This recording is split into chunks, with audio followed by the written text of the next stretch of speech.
Hello, praise Lord. Hallelujah, hallelujah, praise Lord, hallelujah. Okay,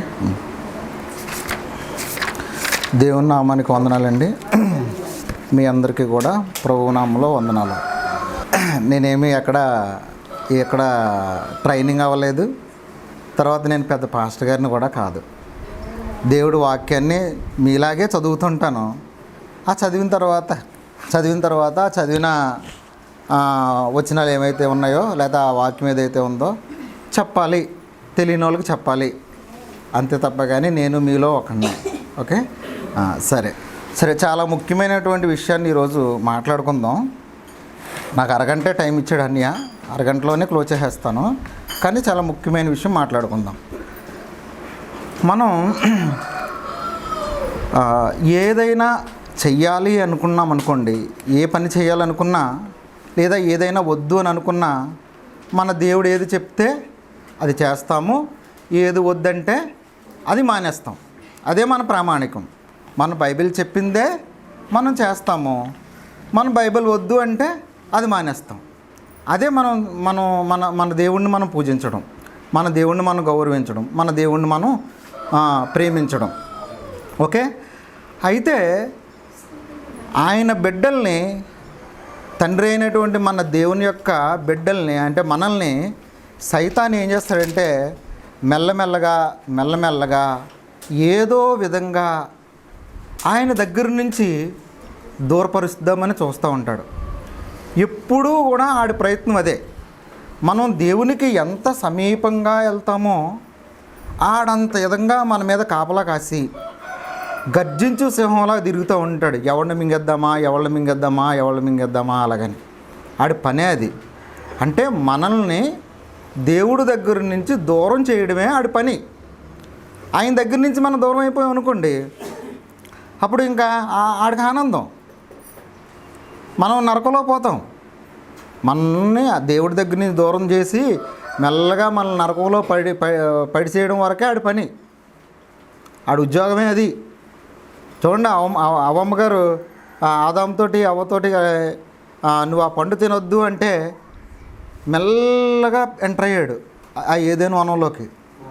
మెల్లగా ప్రవేశించి ఏం చేశాడు, అవ్వమ్మ గారితో మెల్లగా దేవుడు వద్దన్నాడా,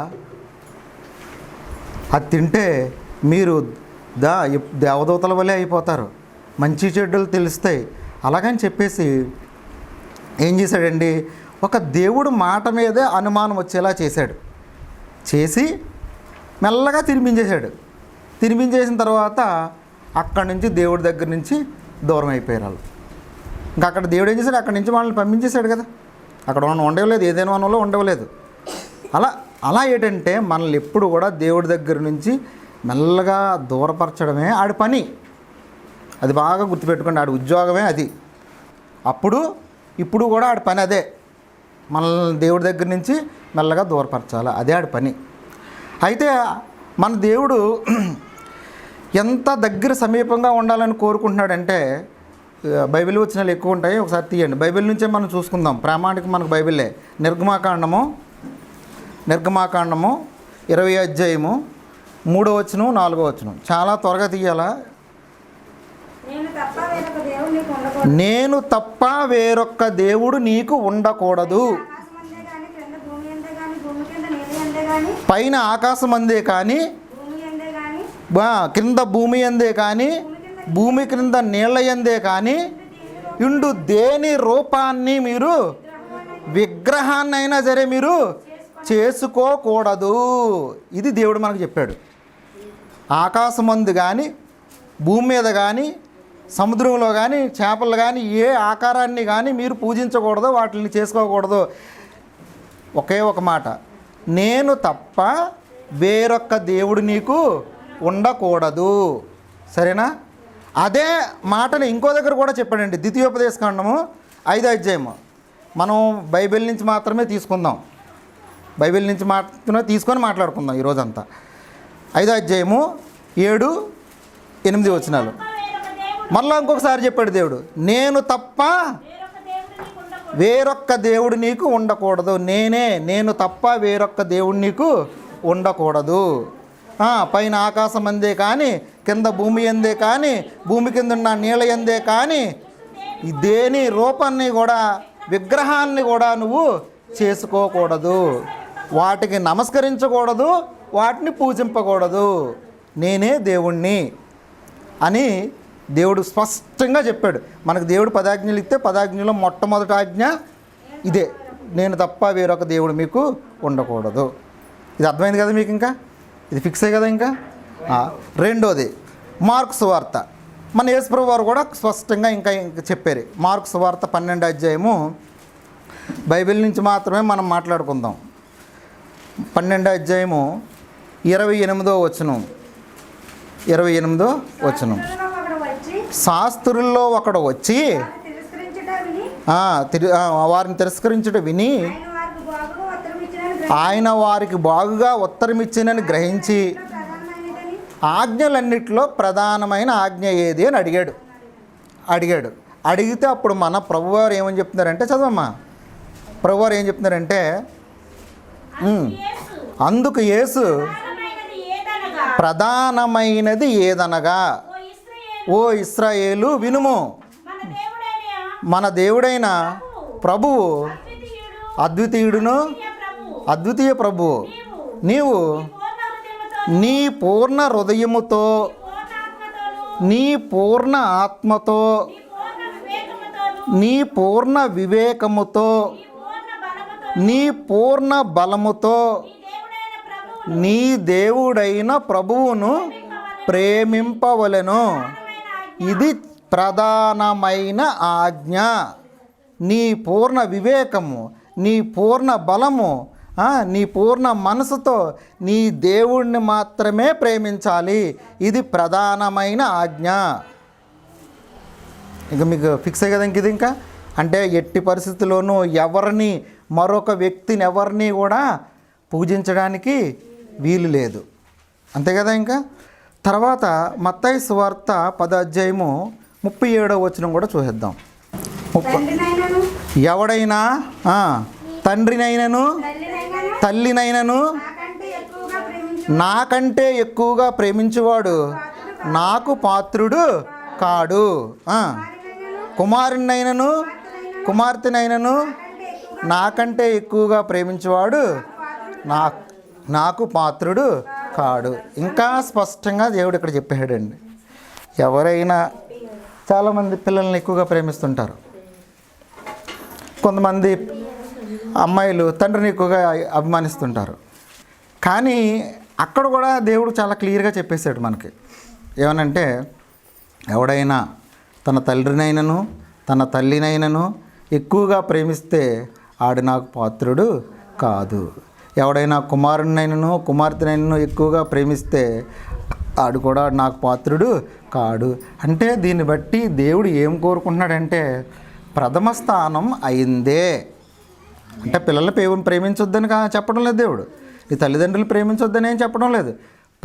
నాకంటే ఎక్కువ కాదు, నేనే ఎక్కువ. నాకంటే ఎక్కువగా ప్రేమిస్తే మాత్రం నాకు పాత్రుడు కాదు. ప్రథమ స్థానం నాది, మొదటి స్థానం నాది అని దేవుడు చాలా స్పష్టంగా ఒక ఆజ్ఞ మనకి ఇచ్చేశాడు. ఈ ఆజ్ఞ నుండి మెల్లమెల్లగా సాతాను ప్రవేశించి మనల్ని దూరం చేయడానికి ప్రయత్నాలు చేస్తాడు. అది ఇప్పటి నుంచి కూడా అలా ప్రయత్నం చేస్తూనే ఉంటాడు. ఎలా అంటే, ఏదో ఒక సింపతి ద్వారానన్నా ఎంటర్ అవుతాడు. ఏదో జాలి, మెల్లగా మనలో జాలి కలిగినట్టు, ఆతల వాళ్ళ మీద లోక మర్యాద అన్నట్టుగానే ఎంటర్ అవుతాడు. ఎంటర్ అయ్యి చిన్న చోటు తీసుకుంటాడు. మెల్లగా ఆ అవకాశాన్ని వినియోగించుకొని దాన్ని పెద్ద చేసేస్తాడు. ఇప్పుడు నరేంద్ర మోడీ అంటే మన దేశానికి ప్రధానమంత్రి, మనం గౌరవిస్తాం. నా నరేంద్ర మోడీ అంటే మన దేశానికి ప్రధానమంత్రి కాబట్టి ఆయన ఇలా వెళ్ళారంటే మనం చూస్తాము, గౌరవిస్తాము. ఓకే. అలా కాకుండా నరేంద్ర మోడీ వాళ్ళ మదర్ ఉన్నారనుకో, వాళ్ళ తల్లి ఉన్నారనుకోండి, ఆవిడ కూడా వచ్చారనుకోండి, ఆవిడ కూడా మనం ఏం చేస్తామంటే ప్రధానమంత్రి గారి యొక్క అమ్మ కాబట్టి పర్లేదు గౌరవిద్దాం, చిన్న గౌరవిద్దాం అంటే అంత కాకపోయినా కొంచెం అయినా గౌరవిద్దాం అన్న దాని వరకు అనిపిస్తుంది మనకి. అలా అనిపిస్తుంది, చిన్నది గౌరవిద్దాం అలాగని. అలా అదంటే సింపతి అన్నమాట, చిన్నది.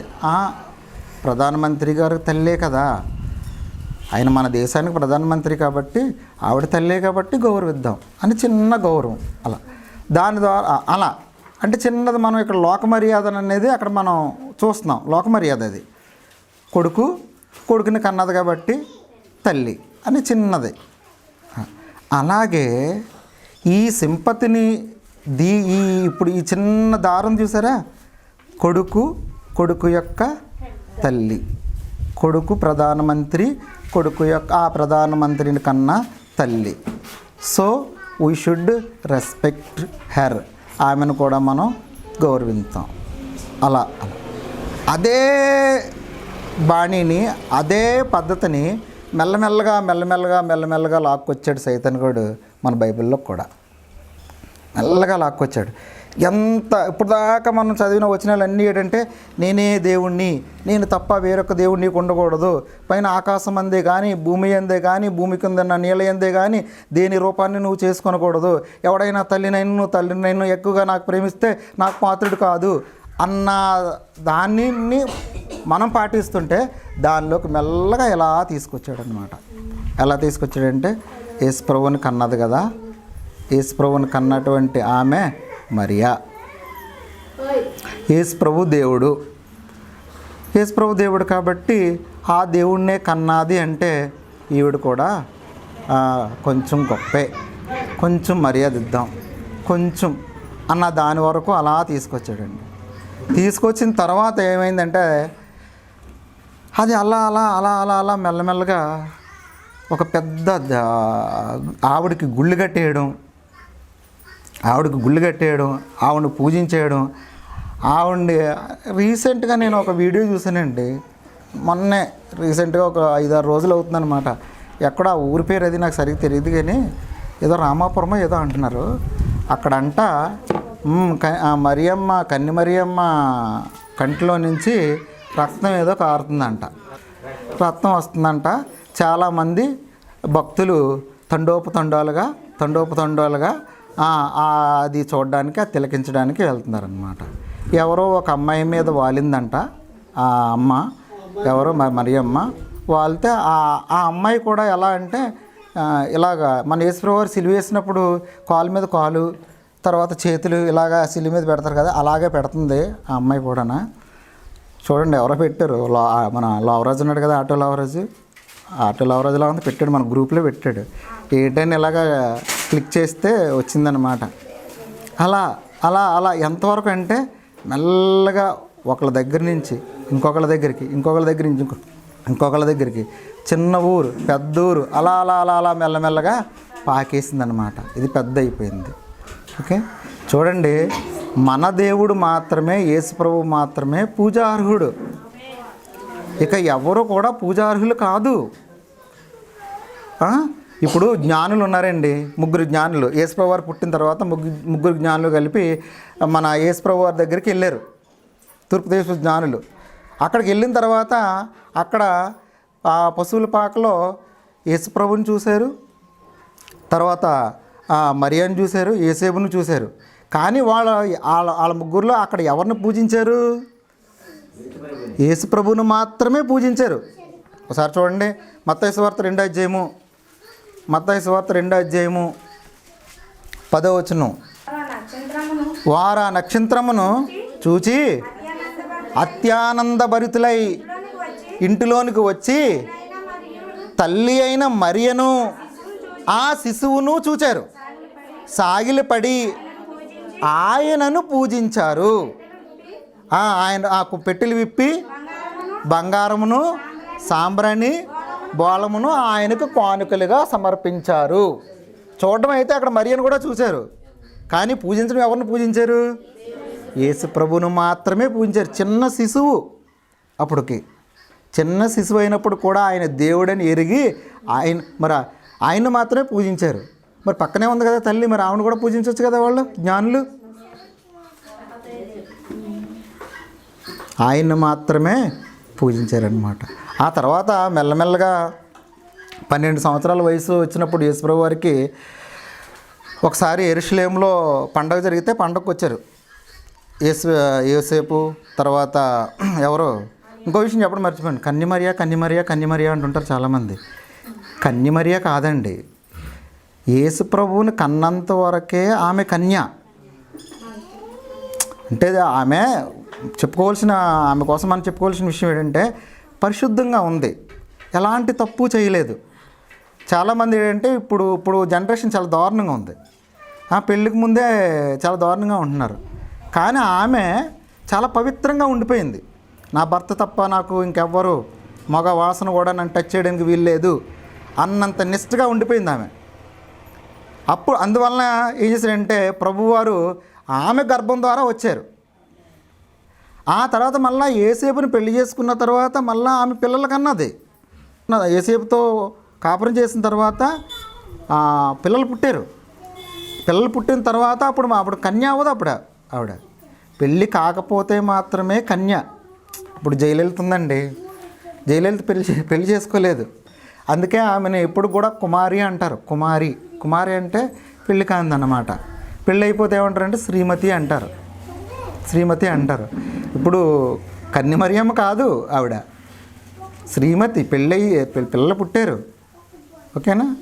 అది తర్వాత ఇంకో విషయం, యేసేపు మరియమ్మ మన యెరూషలేముకి తీసుకొని వచ్చారు ఎవరిని, యేసుప్రభు వారిని.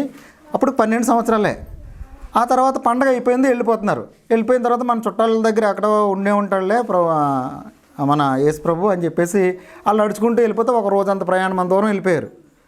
ఒకరోజు ప్రయాణం దూరం వెళ్ళిపోయిన తర్వాత ఎక్కడున్నాడు అని చూస్తే ఎక్కడ కనపడలేదు. మళ్ళీ వెతుక్కుంటూ వచ్చారు వెనక్కి వచ్చి వెతుక్కుంటూ వస్తే అక్కడ గుడిలో శాస్త్రుల మధ్య పరిసయ్యుల మధ్య కూర్చొని వాళ్ళ క్వశ్చన్లు అడుగుతూ వాళ్ళకి సమాధానాలు చెప్తూ 12 సంవత్సరాల వయసులో చెప్తూ ఉన్నాడు. అప్పుడు వాళ్ళిద్దరూ వచ్చి చూసి ఆశ్చర్యపోయారు. ఆశ్చర్యపోయిన తర్వాత అన్నారు వాళ్ళు, బాబు ఇలా చెప్పకుండా వచ్చేసావు, మేమేమి వెతుక్కుంటున్నామో నిన్ను, చాలా బాధ అనిపించింది, ఏమైపోయేవా అలాగని చెప్పేసి చాలా జాలిగా అన్నారు. అంటే అప్పుడు ప్రభు ఒక మాట అన్నాడు అన్నమాట, నేను నా తండ్రి పనుల మీద వచ్చాను, నేను ఆ పనిలోనే ఉంటాను. ఒకసారి చూడండి, లూకాలో లేదా చూడమ్మా, 2:49 ఏంటమ్మా చదువు. మీరు నన్ను ఎలా వెతుకుచుండ్రి, నేను నా తండ్రి పనుల మీద ఉండవలనని మీరు ఎరుగరా అని వారితో చెప్పాను. ఆయన వచ్చింది ఆయన తండ్రి పని మీద వచ్చారు. ఆయన 12 సంవత్సరాల వయసులోనే చెప్పారన్నమాట, నేను నా తండ్రి పనుల మీద వచ్చాను అలాగని చెప్పేసి. ఒకసారి ఇలాగే తర్వాత 30 సంవత్సరాల తర్వాత ఆయన తన 30 సంవత్సరాల వయసు తర్వాత సేవలోకి వచ్చినప్పుడు ఎక్కువ మంది ఆయన చుట్టూ ఉండేవారన్నమాట. ప్రజలందరూ ఎక్కువ మంది జనాలు ఆయన చుట్టూ ఉన్నారు. ఒకసారి మరియమ్మతో పాటు అన్నదమ్ములు ఉన్నారు కదా, తమ్ముళ్ళు ఉన్నారు కదా, తమ్ముడు వాళ్ళు వచ్చారు. వచ్చిన తర్వాత దూరంలో ఉండిపోతే నేను ఇందాకన్నా చూసా తండ్రి కాబట్టి నరేంద్ర మోడీ కొడుకు వాళ్ళ మదరు అంటే గౌరవిస్తాం కదా, ప్రధానమంత్రి అమ్మ అంటే గౌరవిస్తాం కదా. సేమ్ అలాగే మన యేసుప్రభు వారు అంటే అమ్మను గౌరవిస్తారు కాబట్టి వాళ్ళు దూరంగా ఉండిపోయారు. జనాల్లోంచి దగ్గర రావడానికి అవకాశం లేదు. లేకపోతే ఎవరో కానీ వచ్చి అన్నారు, ప్రభా నీకోసం మీ మదరు మీ తమ్ముడోళ్ళు వచ్చి అక్కడ ఉండిపోయారు, చాలాసేపు నుంచి నీకోసం చూస్తున్నారు అని చెప్పేసి అంటే ఆయన ఏమన్నారో తెలుసా అండి, నా తల్లి ఎవరు, నా సహోదరులు ఎవరు. చూడండి ఒకసారి, అది లోకాసు వార్త 8:19. ఆయన తల్లియు సహోదరులను ఆయన యొద్దకు వచ్చి జనులు గుంపుగా ఉండుట చేత ఆయన దగ్గరకు రాలేకపోయిరి. అప్పుడు నిన్ను చూడగోరి వెలుపల నిలిచి ఉన్నారని ఎవరో ఆయనకు తెలియజేసెను.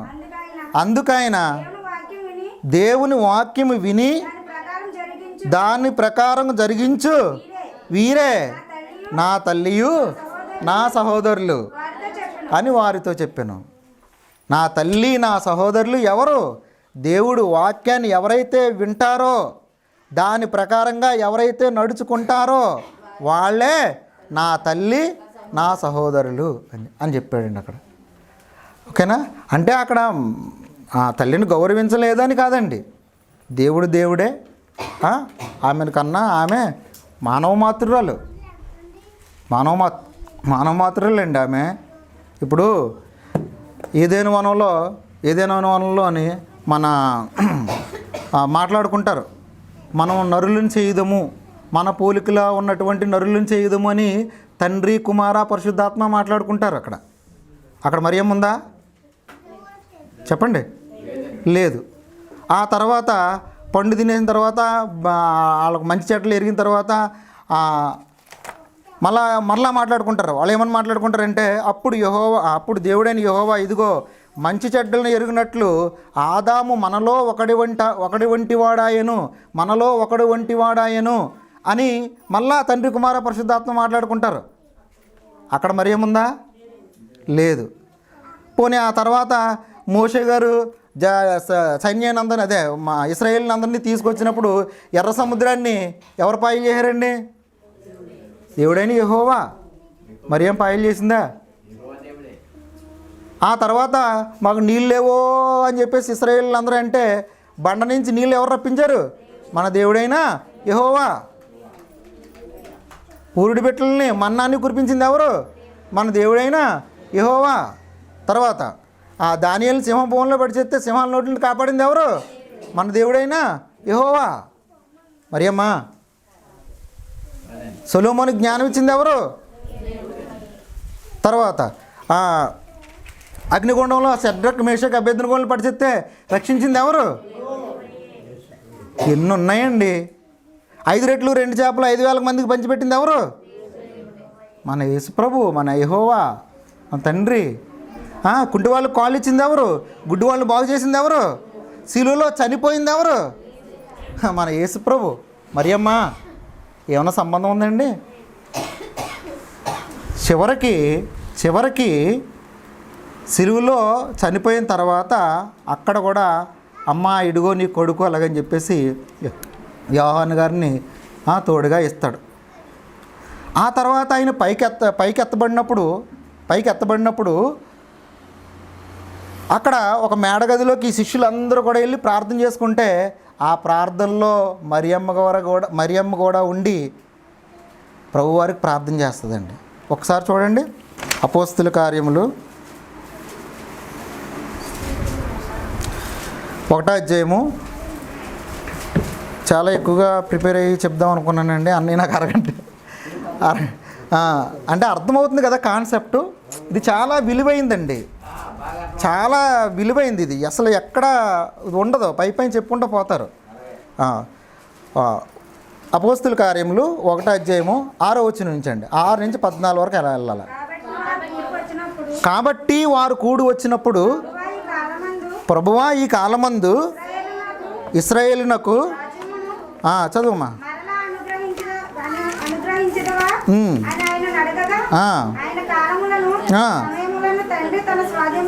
తండ్రి తన స్వాధీనమందు ఉంచుకొని ఉన్నాడు, వాటిని తెలుసుకొనుట మీ పని కాదు.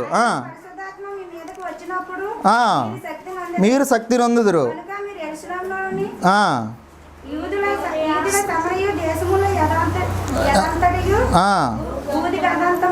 బూదిగంతముల వరకును నాకు సాక్షులై ఇందురని వారితో చెప్పాను. ఈ మాటలు చెప్పి వారు చూచుచుండగా, చివరిలో అందరూ శిష్యులందరూ ఉన్నారు, చాలామంది జనాలు ఉన్నారు, వాళ్ళందరితో చెప్పి వాళ్ళు ఆశీర్వదించిన తర్వాత ఈ మాటలు చెప్పి వారు చూచుచుండగా ఆయన ఆరోహణమాయెను, అలా పైకి ఎత్తబడ్డారు.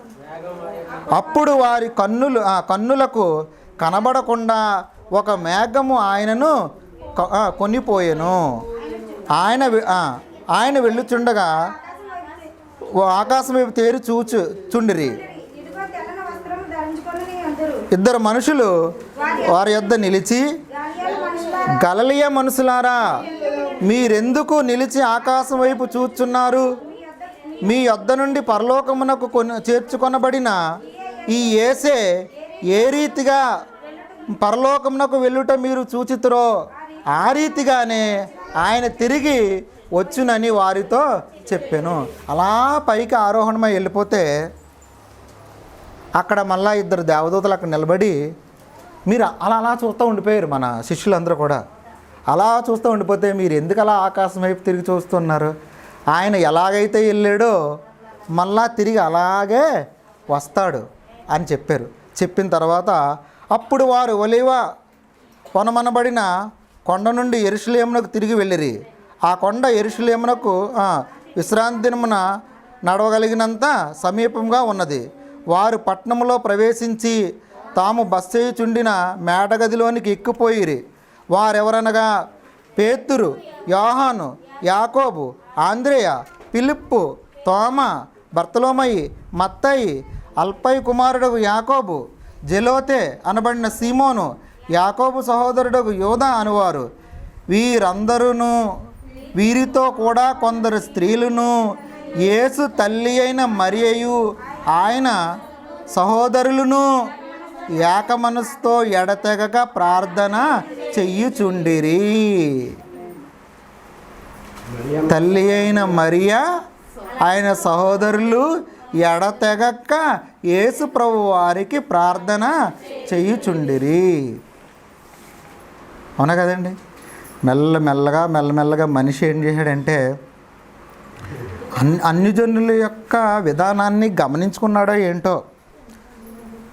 ఇప్పుడు దేవుడు ఉన్నాడు, అన్ని జనులకి దేవతలు కూడా ఉన్నాయి. ఇప్పుడు దేవుడు ఉన్నాడు, దేవతలు ఉన్నాయి. మనకు మాత్రం దేవుడే కనపడుతున్నాడు, దేవతలు కనపడట్లేదు. ఎలాగని ఆలోచించుకున్నట్టున్నాడు. ఇప్పుడు అన్ని జనుల్లో ఏంటంటే భార్యాభర్తలు ఉంటారు, భార్యాభర్తలు ఉంటారు. వాళ్ళు దేవుళ్ళకి భార్యాభర్త ఇద్దరు ఉంటారు.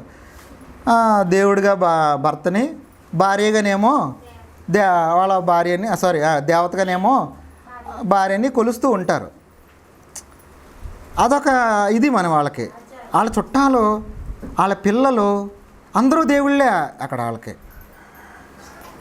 ఇప్పుడు అన్నదమ్ములు ఉన్నారనుకోండి, అన్నదమ్ములు ఇద్దరు దేవుళ్ళే. అన్నదమ్ములు భార్యలు ఉన్నారనుకోండి, అన్నదమ్ములు భార్యలు ఇద్దరు దేవతలే. వాళ్ళ పిల్లలు ఉన్నారనుకోండి, వాళ్ళ పిల్లలిద్దరూ కూడా దేవుళ్ళే. వాళ్ళకి మళ్ళా ఎవరినన్నా పెళ్లి చేసామనుకోండి, వాళ్ళు కూడా దేవుళ్ళే. వాళ్ళకి పుట్టినోళ్ళు దేవుళ్ళే, వీళ్ళ కన్నవాళ్ళు దేవుళ్ళే, వాళ్ళ కన్నవాళ్ళు. అలా చాలామంది ఉంటారు భారతదేశంలోనంటే. జనాలు మనుషుల కంటే దేవతలు ఎక్కువ అంట. మన భారతదేశంలో మనుషుల కంటే దేవతలు ఎక్కువ అట. మరి అలా ఇప్పుడు డబ్బులు ఎక్కువ కావాలనుకోండి, హిందువులకి మామూలుగా వాళ్ళకి ఒక తల్లి ఉంటుంది, డబ్బులు ఇచ్చే తల్లి. ఎవరా తల్లి? బాబాయ్, మీరు ఫోటోలు అవి చూసారు అయితే, కానీ నేను చాలాసార్లు ఫోటోలు చూసానండి. ఎలా ఉంటే కొండ ఉంటుంది, కొండలోంచి బంగారు నాణాలు పడుతుంటాయి. లక్ష్మీదేవి ఉంటుంది, ఒక తల్లి ఉంది వాళ్ళకి. డబ్బులు ఇవ్వడానికి ఒక తల్లి ఉంది. చదువు బాగా రావాలనుకోండి, ఒక తల్లి ఉంటుంది. సరస్వతి ఒక తల్లి ఉంటుంది. తర్వాత ఇంకా ఉంటుంది, ఎవరినైనా చంపాలనుకోండి, పెద్ద నాలికలు పెట్టి అది చూడండి, ఇంకా 330 దేవతలు ఉన్నారండి మనకి. ఓకే, ఇలా ఏంటంటే వాళ్ళ చూసి మనకేంటో మా అన్నీ మంచి ఇన్ఫర్మేషన్ ఇచ్చాడు ఇక్కడ. మెల్లమెల్లగా ఏంటంటే వాళ్ళ చూసి మనకు కూడా ఏమైనా అలా అనిపించిందో ఏటో. కానీ చదువు కావాలంటే ఒక దేవత ఉంది, డబ్బులు ఇవ్వాలంటే ఒక దేవత ఉంది, దసరా పండుగ చేసుకోవాలంటే దేవత ఉంది. అందరూ ఉన్నారు. మనకెవరు ఉన్నారు? ఒకే ఒక దేవుడు ఉన్నాడు. మనసుకి ఏమనిపించిందో కానీ మనకు కూడా ఒక దేవత ఉంటే బాగున్నాను అలా ఎత్తుకుంటా వచ్చాడు. ఎత్తుక్కుంటూ వస్తే ఏమైంది? మన దేవుడికి పెళ్ళి అవ్వలేదు. ఎందుకంటే భార్యని దేవతగా పెట్టడానికి దేవుడికి పెళ్ళి అవ్వలేదు, పిల్లలు లేరు. పోనీ అన్నదమ్ములు పిల్లల్ని గట్ట పెడదామంటే అక్కడ కుదరదు. కాబట్టి ఏం చేద్దామంటే మరియమ్మని అదే యేసుప్రభుని కన్నటువంటి అమ్మ ఉంది కదా, యేసుప్రభు గ్రేట్ కాబట్టి ఆవిడని పెట్టేద్దాం, మరియమ్మని పెట్టేద్దాం అని చెప్పేసి మెల్లమెల్లగా ఇందాక అన్నాను చూసారా, నరేంద్ర మోడీ వాళ్ళ మదరు గౌరవిస్తాం కదా, అలాగే చిన్నదే లూప్ లైన్ ఎత్తుక్కొని మెల్లగా ఎంటర్ అయ్యాడు సైతన్యుడు. ఎంటర్ అయ్యి దేవుడు యేసుప్రభు ఆయన్ని కన్నాది కాబట్టి తల్లి మరియమ్మ అని చెప్పేసి మెల్లగా ఆయన్ని ఎత్తుకున్నట్టు ఒక బొమ్మ, పక్కన ఏసేపు కర్రట్టుకుని నిలబడినట్టు ఒక బొమ్మ అలా చూడండి. ఆ తర్వాత మళ్ళీ ఈ కొండలు మళ్ళీ మన ఇంకోటి మరి వాళ్ళకి కొండలు అవి ఉన్నాయి, వాళ్ళ కొండలు ఉన్నాయి. సింహాచలం కొండ ఉంది, అన్నవరం కొండ ఉంది, తిరుపతి కొండ ఉంది. మరి మన కొండలు లేవు, మనం కూడా కొండ ఎత్తుకోవాలి ఇప్పుడు అర్జెంటుగా. మరి వాళ్ళు ఎత్తుకున్నారు కాబట్టి మనకు కొండ కావాలా. అలా అలా అలా అలా మనిషి ఎతికితే అలా అలా అలా చూస్తే గుణదలో ఒక కొండ తగిలింది, గౌరీపట్నం ఒక కొండ తగిలింది. ఓహో, ఇప్పుడు మరి వాళ్ళ కొండల మీద వెలిసాడు, మరి మనం కూడా ఒక కొండ మీద వెళ్ళాలి కదా. అలాగని చెప్పేసి గౌరీపట్నం మీద కొండ, ఓ అదే ఈ కొండ, ఆ కొండే ఈ కొండ అని చెప్పేసి అక్కడ మరియమ్మని బొమ్మెట్టి ఇక్కడ తల్లి వెలిసింది. కొండే చూసారా ఎలా ఎంటర్ అయిపోయాడు మెల్లమెల్లగా. తర్వాత మళ్ళీ ఇంకొకటి చూడండి, ఇప్పుడు వీళ్ళు కొబ్బరికాయలు అవి కొడుతుంటారు, మనోళ్ళు కూడా అక్కడ కొబ్బరికాయలు ఏర్పాటు చేశారు. మళ్ళీ ఇంకో విషయం ఏంటంటే వీళ్ళ తపస్సులు చేసేటప్పుడు మునులు కమండలం ఒకటి ఎలా పెట్టుకుంటారు, కమండలం చెట్టు కింద కూర్చొని కమండలం ఒకటి పెట్టుకొని, పూసలు ఉంటాయి కదా వాళ్ళ దగ్గర, ఆ పూసలు పెట్టుకొని జపాలు చేస్తూ ఉంటారు. గడ్డాలు మీసాలు పెరిగిపోయేంత ఇదిగా తపస్సులు చేస్తూ ఉంటారు. మాలలు ఉంటాయి, మరి ఆ పూసలు ఏమంటారు మరి నాకు తెలియదు, వాటితోటి ఎలా అని తపస్సులు చేస్తూ ఉంటారు. మన వాళ్ళు చూశారు క్రైస్తవులు కూడా, మాకు కూడా అని చెప్పేసి మనలో కూడా ఏం చేశారు, పూసలు విన్నారన్నయ్య మీరు చూసారా ఎలా ఇంపోర్ట్ చేసేసాడు మెల్లమెల్లగా చైతన్యుడు. అలాగా పూసలు చూసారండి మనం మొట్టమొదటిగా చదువుకున్న వాక్యం, నేను తప్ప వేరొక్క దేవుడు ఉండకూడదు, పైన ఆకాశం అందే కానీ కింద భూమి అందే కానీ భూమి కింద ఉన్న నీళ్ళ అందే కానీ దేని రూపాన్ని చేసుకోకూడదంటే ఎంతవరకు అలాగా వచ్చేసింది కదండి. ఆ తర్వాత మెల్లమెల్లగా ఈ మధ్య అప్పుడప్పుడు అమ్మ కళ్ళంట నీళ్ళు రావడం, అమ్మ కళ్ళంట రక్తం రావడం. అలా కదండి, వినాయకుడు ఉన్నాడు కదా, వినాయకుడు అప్పుడప్పుడు పాలు తాగుతాడు తెలుసా మీకు? ఏమోనండి మరి తాగుతాడట, నేను అందరూ అంటుంటే నేను విన్నాను వినాయకుడు పాలు తాగుతాడంట. ఏమో మాకు కావాలంటే పోనీ ఇంకోసారి టెస్ట్ చేయండి, కొన్ని పాలు తీసుకెళ్ళి పెట్టండి తాగితే తాగినట్టు, లేదా లేనట్టు కాదు, 2-3 రోజులు ఉండండి తాగుతాడు. పోనీ 4-5 రోజులు ఉంచండి, పోనీ అక్కడే వదిలేండి 1 నెల రోజులు, ఏదోలా తాగేస్తాడు, ఏదోలాగా ఎప్పటికైనా మొత్తానికి. అలాగేంటంటే మెల్లమెల్లగా మనోళ్ళు కూడా వినాయకుడు పాలు తాగాడు కాబట్టి మరి మన అమ్మ కళ్ళంట నీళ్ళు రావాలి కదా, మెల్లగా నీళ్ళు వచ్చాయి. తర్వాత ఇప్పుడు ఏమొచ్చిందండి, రక్తం వచ్చింది. చూసారా, ఒకవేళ అది రక్తం రావడం ఒకవేళ నిజమే అనుకోండి, సైతాను గడికి చాలా పవర్స్ ఉన్నాయండి, చాలా పవర్స్ ఉన్నాయి.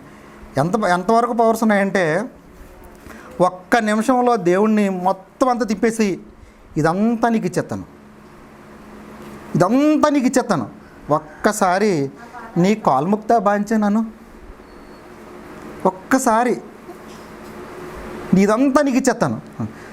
చైతన్యగడు చూడండి, రాత్రికి రాత్రే కుబేరులు చేసేయగలడు అవసరం అయితే మనల్ని. రాత్రికి రాత్రే ఈ ప్రపంచంలో ఎవరికి లేనంత డబ్బు మనకి ఇచ్చేయగలడు. ఎందుకంటే ఈ లోకరాజ్యాలన్నీ ఆడి చేతిలోనే ఉన్నాయి. మీరు నేను చిన్నప్పుడు ఒక సినిమా చూశానండి, రాజాతిరాజు అనే సినిమా చూశాను. రాజాతిరాజు ఒకవేళ యూట్యూబ్లో ఉంటుంది, మీరు కొట్టు అవసరమైతే చూడండి. నూతన్ ప్రసాద్ సైతన్గా యాక్ట్ చేశాడు, అతనికి నంది అవార్డు కూడా ఇచ్చాడని, మరి బాగా యాక్ట్ చేశాడు సైతన్లాగా. ఒక అతన్ని రాజుని చేసేస్తాడు, రాజుతో పాటు దేవుని చేసేస్తాడు. దేవుడిని చేసేసి ఒక పాట కూడా ఉంటుంది, కొత్త దేవుడు అండి అని చెప్పేసి. ఆ సైతాన్ గడు మాట వినడం వల్ల కొత్త దేవుడిని చేసేస్తాడు. ఆ తర్వాత సైతాన్ గడు మాట వినకపోవడం వల్ల మళ్ళీ ఆడిని అది ఉంటుందండి. అంటే సైతాన్ గడు అవసరమైతే ఏదైనా చేయగలడు. బొమ్మలోంచి రక్తం ఏమిటండి. ఒకటి చూడండి, మోషే గారు తర్వాత మోషే గారు ఆహారణ గారు వెళ్ళి ఫరో దగ్గరికి వెళ్ళి మా వాళ్ళందరినీ పంపించే మేము అక్కడ మా దేవుడిని కొలుస్తాము ఆరాధిస్తాము అని చెప్పేసి అంటే నేను ఏమైనా పంపించను, ఏది మీ దేవుడు ఏది చూపించంటే మన మోషే గారు ఏం చేశారంటే కర్ర తీసుకొని అలా పడిశారు ఫరో రాజు ముందు కర్ర తీసుకొని పడితే ఏమైపోయింది, పామైంది. అప్పుడు వాళ్ళు కూడా వాళ్ళ యొక్క మంత్రాలు తంత్రాలు ఉపయోగించి వాళ్ళు కూడా పాముల్ని చేశారండి పాముల్ని. ఒకసారి చూసుకోండి కావాలంటే నిర్గమకాండం 7వ అధ్యాయము ముగించేస్తానులేండి. నిర్గమకాండం 7వ అధ్యాయము 10వ వచనం అండి. 10వ వచనం మీకు ప్రూఫ్స్తో సహా చూపిస్తున్నాను. కాబట్టి మోషే అహరోనులు ఫరో యొద్దకు వెళ్ళి, నేను చదువుతాను చూడండి. అహరోను ఫరో ఎదుటను అతని సేవకుల ఎదుటను తన కర్రను పడవేయగానే అది సర్పమాయెను. అప్పుడు ఫరో తన విద్వాంసులను మంత్రాజ్ఞను పిలిపించి ఐగుప్తు శకునగాండ్రులను కూడా తమ మంత్రముల చేత అలాగనే చేసిరి. వారిలో ప్రతి వాడును తన కర్రను పడవేయినప్పుడు అది సర్పమాయెను. అప్పుడు అహరోను కర్ర వారి కర్రలను మింగివేసెను. దేవునికే మహిమ. హల్లెలూయా. చూడండి, అంటే సైతాన్ గాడు కూడా రక్తం రప్పించడమే కదండి, చాలా చెయ్యగలడు. కానీ పౌలు గారు 14 పత్రికలు రాశారండి. పౌలు గారు ఇంచుమించుగా 14 పత్రికలు రాశారు. 14 పత్రికల్లో ఎక్కడైనా మరియమ్మ గారిని పూజించమని రాశారా? ఎక్కడైనా మరియమ్మని పూజించమని రాశారా? ఎక్కడా రాయలేదండి. బైబిల్లో ఎక్కడా లేదండి.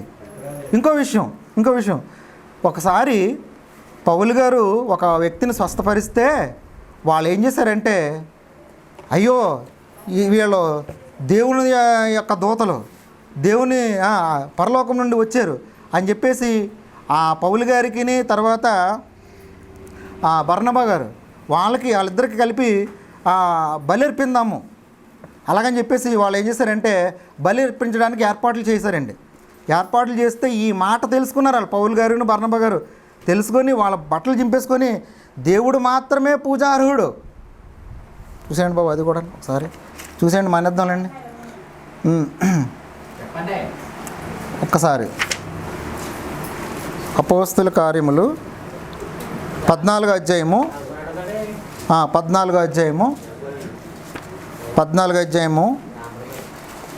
7వ వచనం అండి. 14వ అధ్యాయము 7వ వచనం.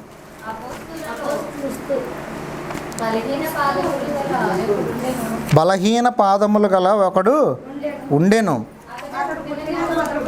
అతడు పుట్టినది మొదలుకొని కుండివాడై ఉండెను. నడవలేక కూర్చుండి ఉండివాడు.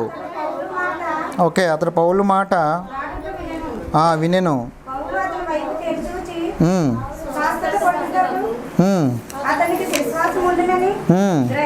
గ్రహించి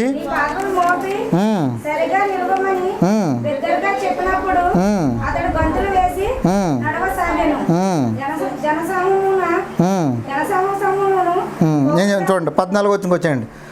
అపోస్తలుడైన బర్నబాయు పౌలును ఈ సంగతి విని, అంటే మాకు బలి అర్పించడానికి రెడీ అయిపోయారు. ఒక వ్యక్తిని స్వస్థపరిచాడండి పౌలు గారు. స్వస్థపరిస్తే వీళ్ళ దేవతలు అలాగని చెప్పేసి బలి అర్పించేద్దామని బలి అర్పించడానికి సిద్ధమైపోతే అప్పుడు ఏం చేశారంటే తమ వస్త్రములు చింపుకొని సమూహములోనికి చొరబడి, అయ్యలారా మీరెందుకు ఇలాగ చేయుచున్నారు?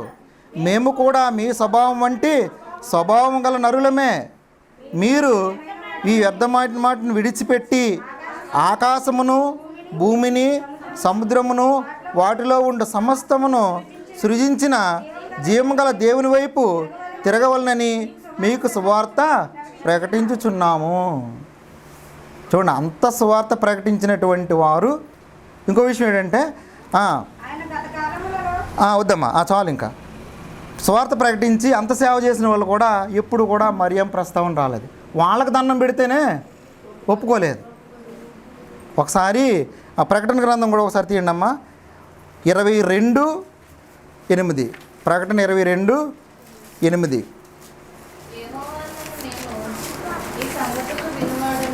22:8 చూడండి. ఒకసారి ఈయన కూడా యోహాను గారికి మొత్తం అంతా కూడా చూపిస్తున్నాడు. ఒక దూత అంటే రెండో రాకల్లో ఏం జరుగుతుంది అన్నది చూపిస్తున్నాడు.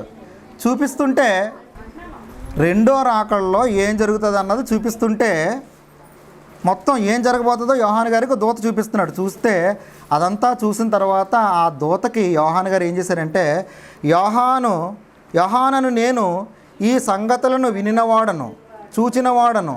నేను విని చూచినప్పుడు వాటిని నాకు చూపుచున్న దూత పాదముల ఎదుట నమస్కారం చేయుటకు సాగిలపడగా అతడు, వద్దు సుమి, నేను నీతోనూ ప్రవక్తలైన నీ సహోదరులతోనూ ఈ గ్రంథమందున్న వాక్యములను గైకొని వారితోనూ సహదాసుడను, దేవునికే నమస్కారము చేయుము. నమస్కారం దేవుడికి మాత్రమే చేయాలి. ఆ వీడియో తర్వాత ఇంకా 2-3 వీడియోలు ఉన్నాయండి, చూడండి. ఆ అమ్మాయి ఏం చేస్తుందంటే, వస్తున్నారు లైన్గా, చూడండి ఇంటికి వెళ్ళిన తర్వాత చూడండి, లైన్గా వచ్చిన వాళ్ళని ఇలా హగ్ చేసుకొని ముద్దు పెట్టుకొని, చేతుల దగ్గర ముద్దు పెట్టుకొని, ఆ తర్వాత ఇలా తల మీద ఎలా అని అంటుంది. అప్పుడు వాళ్ళు ఏం చేస్తున్నారంటే కాళ్ళకి ఆ అమ్మాయికి నమస్కారం పెట్టి అప్పుడు వెళ్ళిపోతున్నారంట. ఇలా జరుగుతుంది ప్రస్తుతం. కావాలంటే చూడండి, న్యూస్లో చూడండి. ఇదే చూసారా, ప్రకటన గ్రంథాన్ని రాసినటువంటి యోహాను గారికి ఇవన్నీ చూపిస్తుంటే, దేవదూత కదా అని దేవదూతకు నమస్కారం పెడుతుంటేనే, వద్దు నాకు నమస్కరించొద్దు, దేవునికి మాత్రమే నమస్కారం పెట్టు. అందుకే చూడండి, మనుషులు ఎవ్వరికి కూడా నమస్కరించవలసిన అవసరం లేదు. కానీ అక్కడ ఏం జరుగుతుందంటే అమ్మాయికి నమస్కరిస్తున్నారు. చూడండి, ఒకే ఒక మాట, యేసు ప్రభువు ద్వారా మాత్రమే మనం పరలోక రాజ్యానికి చేరుకోగలమండి. ఒకే ఒక మాట. ఫైనల్గా వేరే ఎవరి ద్వారా మనం పరలోక రాజ్యానికి చేరుకోలేము. ఏ దేవుడి ద్వారా, ఏ దేవత ద్వారా, ఎవరి ద్వారా కూడా మనం పరలోక రాజ్యానికి చేరుకోలేము. ఆఖరు మాట చదివేసుకుందామండి. యోహాను సువార్త 14:6 యోహాను సువార్త 14:6 యోహాను సువార్త, యేసు నేనే మార్గము. అలాగమ్మా, ఎవరైనా పరలోక రాజ్యానికి చేరుకోవాలంటే మార్గాన్ని వెతుకుతుంటారు. ఆ మార్గం ఎవరో కాదు. మీరు పరలోక రాజ్యానికి చేరుకోవాలంటే ఆ మార్గం నేనే. తర్వాత సత్యమును, మీరు సత్యముని ఏమైనా వెతకాలి అని అనుకుంటే ఆ సత్యాన్ని నేనే. సత్యాన్వేషణ కోసం చాలామంది ప్రయత్నం చేస్తూ ఉంటారు, కానీ ఆ సత్యం కూడా నేనే. తర్వాత జీవమును, జీవం, నిత్య జీవం కోసం అన్వేషిస్తూ ఉంటారు, నిత్య జీవం కోసం వెతుకుతూ ఉంటారు, పరలోక రాజ్యం కోసం, స్వర్గం కోసం. కానీ ఆ నిత్య జీవాన్ని కూడా నేనే. యేసు నేనే మార్గం, నేనే సత్యం, నేనే జీవం. తర్వాత చదవమ్మా, నా ద్వారా తప్ప ఎవ్వడు తండ్రి యొద్దకు రాడు. క్లియర్? అర్థమైపోయింది కదండి మీకు? నేనే మార్గం, నేనే సత్యం, నేనే జీవం. నా ద్వారా తప్ప ఎవ్వడు తండ్రి యొద్దకు రాడు. మీరు ఎవరిని పూజించినా, యేసు ప్రభువుని తప్ప ఎవరిని ఆరాధించినా, ఎవరిని ఎన్ని పూజలు చేసినా, ఏం చేసినా సరే ఆయన ద్వారా మాత్రమే మనం చాలా క్లియర్గా చెప్పేశాడు. నేనే మార్గం, నేనే సత్యం, నేనే జీవం. నా ద్వారా తప్ప ఎవడు కూడా తండ్రి యొద్దకు రాడు. మనం పరలోక రాజ్యానికి చేరుకోవాలంటే మన ప్రభు అయిన యేసుక్రీస్తు ద్వారా మాత్రమే మనం చేరుకోగలము. నాకు ఇష్టమైన వచనం ఒకే ఒక వచనం చదివేసి మానిద్దామా? చాలా ఇష్టం నాకు. ప్రకటన 1:7.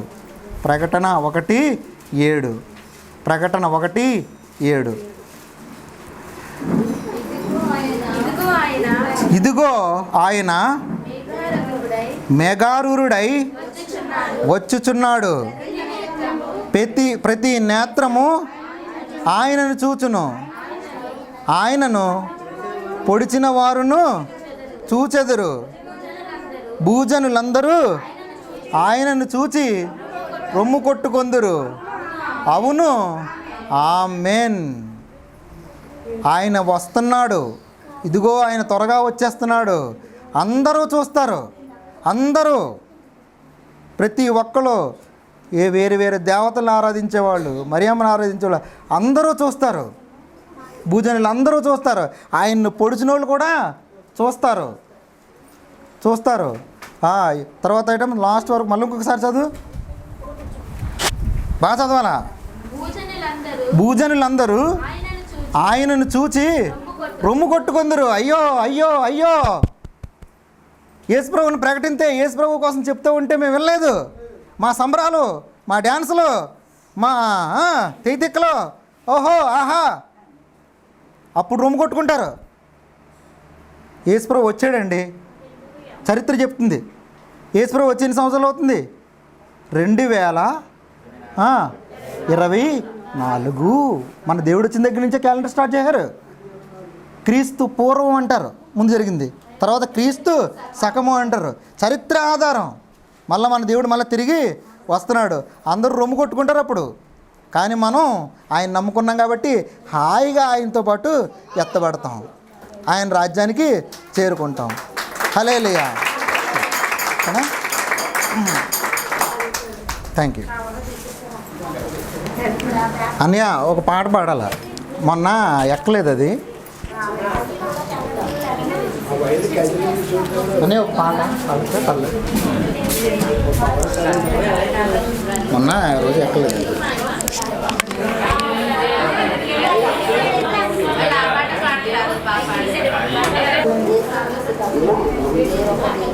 హల్లెలూయా.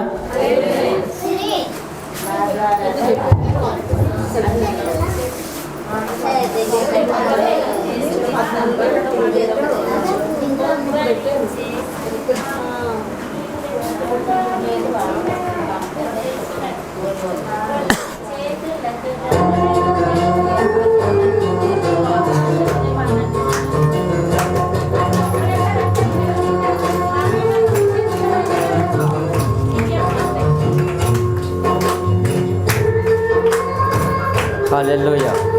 హల్లెలూయా.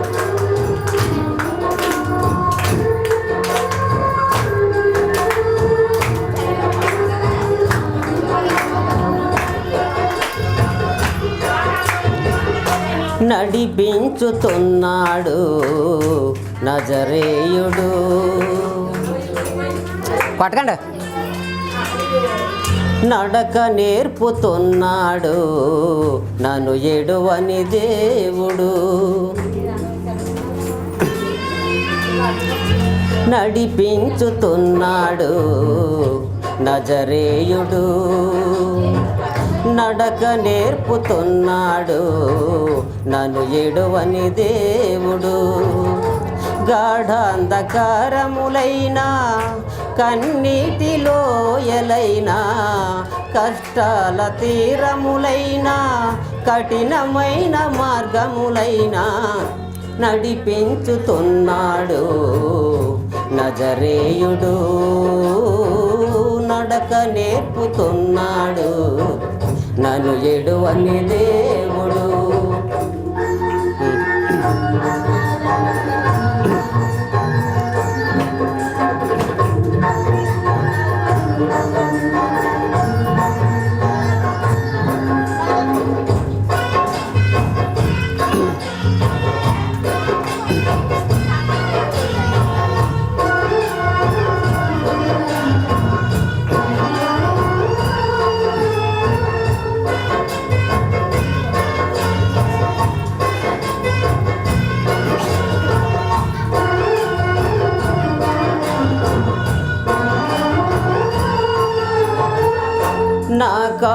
తడబడగా నడవలేక నిలబడగా, నా కాళ్ళు తడబడగా నడవలేక నిలబడగా, అడుగులో అడిగేసి చేతిలో చెయ్యేసి, అడుగులో అడిగేసి చేతిలో చెయ్యేసి, మూచు చెప్పినాడు బాస చేసినాడు, బాస చేసినాడు ఊసు చెప్పినాడు. ఆదరించే దేవుడు నా యేసయ్యా, ఆశీర్వదించే దేవుడు నా యేసయ్యా, ఆదరించే దేవుడు నా యేసయ్యా, ఆశీర్వదించే దేవుడు నా యేసయ్యా.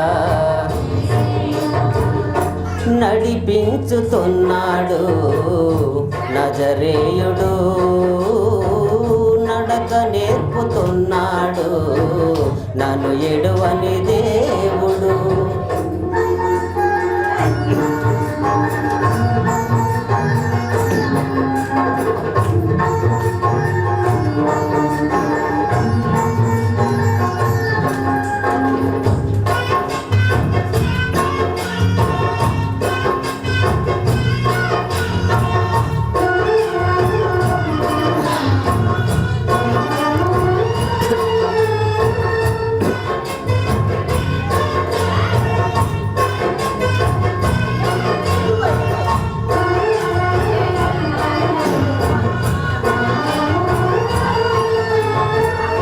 ముదిమిలో బలముడిగి నిలవలేక తూలిపోగా, ముదిమిలో బలముడిగి నిలవలేక తూలిపోగా, సంకలో ఎత్తుకొని ముద్దులతో ముంచెత్తి, సంకలో ఎత్తుకొని ముద్దులతో ముంచెత్తి, ప్రాణమిచ్చినాడు ప్రేమ చూపినాడు, ప్రేమ చూపినాడు, ప్రాణమిచ్చినాడు.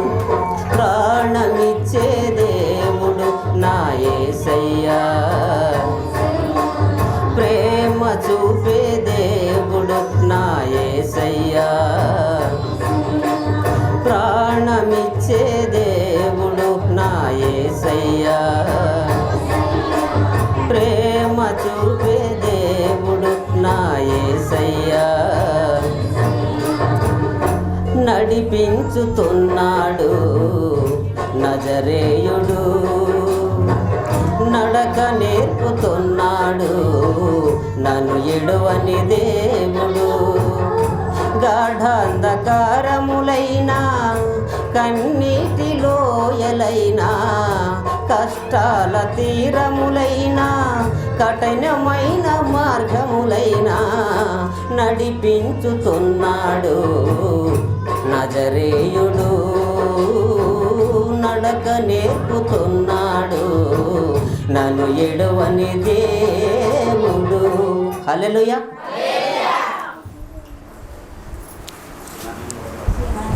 హల్లెలూయా.